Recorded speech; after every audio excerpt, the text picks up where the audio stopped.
அனைவருக்கும் வணக்கம். இன்னைக்கு ஒரு அழகான கதை கேட்கலாமா? ஒரு ஊர்ல ஒரு செல்வந்தர் ஒருத்தவர் இருந்தாராம். ஒரு நாள் அவர் தோட்டத்துல விளைஞ்ச வாழைக்குலை ஒன்றை எடுத்து அவங்க வீட்டில் வேலை செய்கிற பணியாளரை கூப்பிட்டு இதை போய் கோவிலில் கொடுத்துட்டு வா அப்படின்னு சொன்னாராம். அந்த ஏழை பணியாளரும் எடுத்துக்கிட்டு கிளம்புனாராம். போகிற வழியில் அவருக்கு நிறைய பசி எடுத்துச்சான்.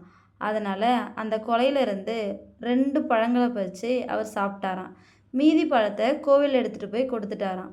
அன்னைக்கு ராத்திரி செல்வந்தர் ஒரு கனவு கண்டாராம். அந்த கனவுல இறைவன் வந்து, நீ எனக்கு கொடுத்த 2 பழத்தையும் நான் சாப்பிட்டேன், ரொம்ப டேஸ்ட்டாக இருந்துச்சு அப்படின்னு சொன்னாராம்.